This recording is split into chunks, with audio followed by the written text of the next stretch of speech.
Доброго дня. Меня зовут Ермаков Сергей. Я практикующий психолог, исследователь, поэт, автор и разработчик природно-ориентированной психологии и психотерапии. Если хотите узнать подробнее, что это такое, в описании к видео есть ссылка. Обязательно переходите и посмотрите. Кстати, подписывайтесь на канал, здесь будет интересно.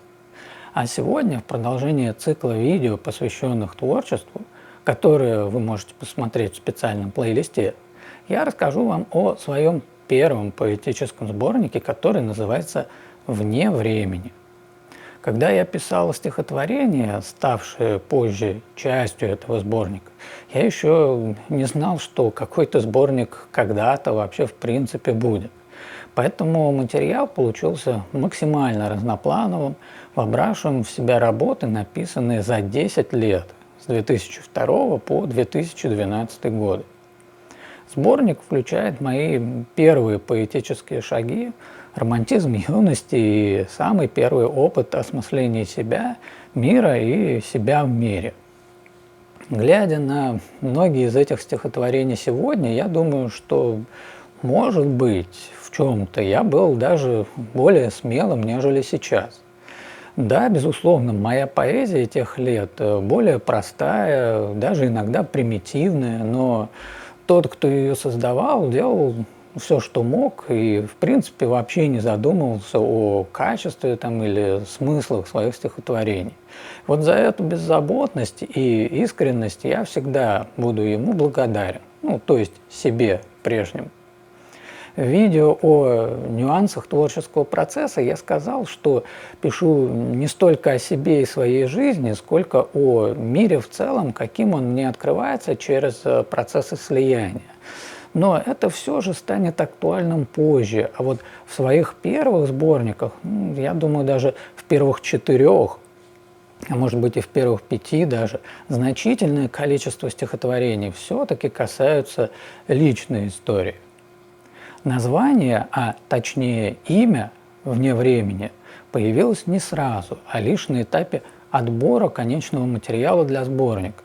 Изучая написанное за 10 лет, я обратил внимание на особенности того, как я пишу, какие слова использую и как формирую образы. Я увидел, что стихотворения получаются как бы нейтральными к исторической эпохе, в которой я живу. В них нет указания ни на исторический момент, ни на контекст. Слова, которые я использую, также в подавляющем большинстве случаев не имеют привязки к современному миру. И мне это понравилось. Понравилась идея, что вот, например, человек из любой эпохи может прочитать мою поэзию и понять ее образы и метафоры, ничего не зная о том, где и когда я жил.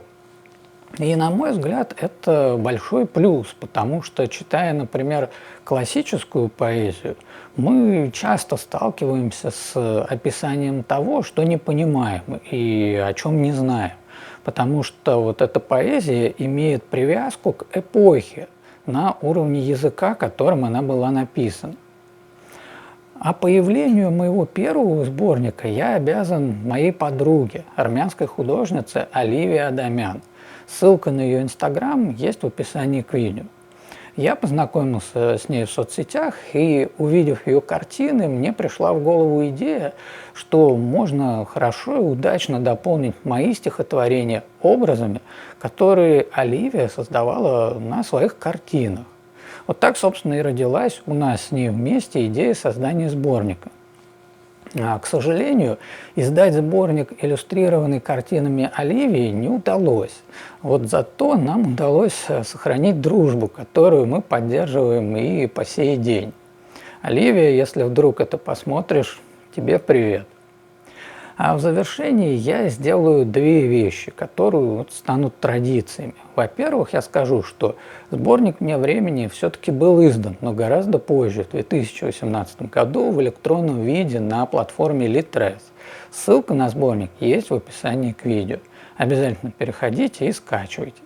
К слову, обложки всех моих сборников иллюстрированы картинами мексиканского художника Эдуардо Родриго Кальзадо с его личного разрешения.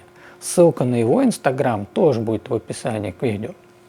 А второе, что я сделаю, это прочитаю для вас несколько стихотворений из сборника «Вне времени».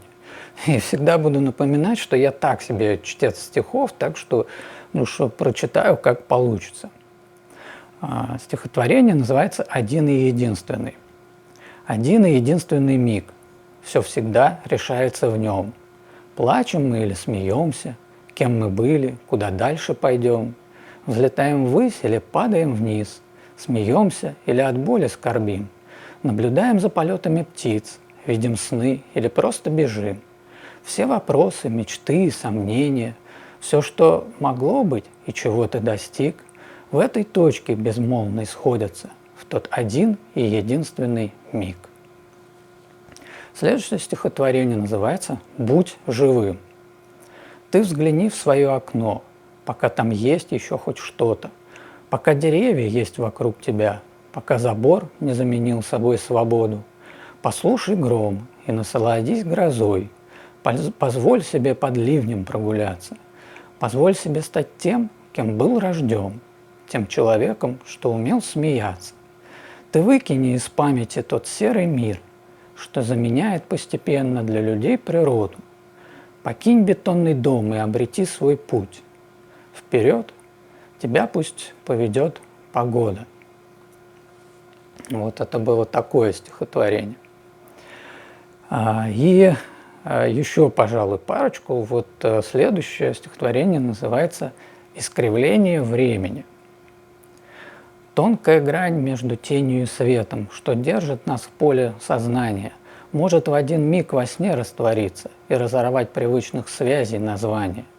После чего хоть событие изменится, не станет выбора и иллюзий сомнения, все, что было, уйдет, и наступит эпоха, новая эра искривленного времени.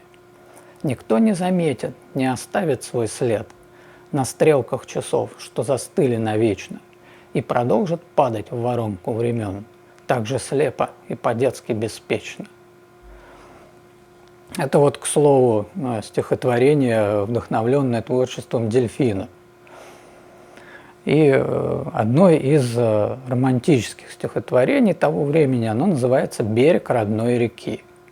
Мы были вместе, так близко и рядом, мы имена свои писали на песке. Мы были счастливы, и нам казалось сказкой все то, что было там, весной, на той реке. Но время шло, и нам пришлось уехать в город, расстаться с берегом родной реки. Осенний ветер и мелкие речные волны развеяли все то, о чем писали мы. Вот год прошел, а мы все так же вместе, и вновь стоим на берегу родной реки. С надеждой сели на песок, как прежде, и снова имена мы пишем на песке. Ну что ж, вот на этой ноте будем наш сегодняшний разговор завершать. Я благодарю всех, кто досмотрел видео до конца, и напомню, что если вам необходима психологическая помощь, обращайтесь. У меня обширный опыт успешной работы с самыми разнообразными психологическими проблематиками.